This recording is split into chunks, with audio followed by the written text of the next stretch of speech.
Cette présidence grecque de l'Union européenne, c'est un peu comme si le galérien devenait commandant du navire. Et justement, le logo de cette présidence hellénique du Conseil de l'Union européenne, c'est un voilier, histoire de montrer qu'en Europe, nous sommes tous à bord du même bateau et qu'il faut être unis pour aller le plus loin possible.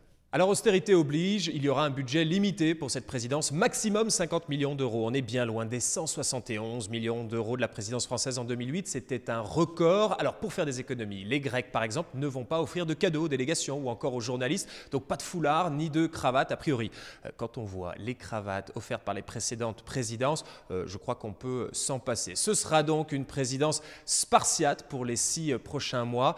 Désolé pour le jeu de mots, je sais c'était facile, mais c'est le Premier ministre grec lui-même qui a lancé le mouvement.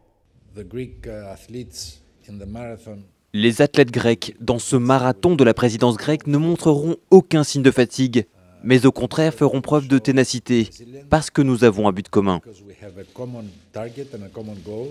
Et ce but commun, c'est la relance de la croissance et la lutte contre le chômage. Rien que ça, à défaut de marathoniens, il faudra plutôt des sprinteurs aux Grecs. Car avec les élections européennes au mois de mai, les institutions européennes seront en roue libre dans à peine 3 mois. Clairement, le seul objectif de cette présidence de l'Union, c'est de permettre à la Grèce de redorer son blason et de se racheter une crédibilité internationale.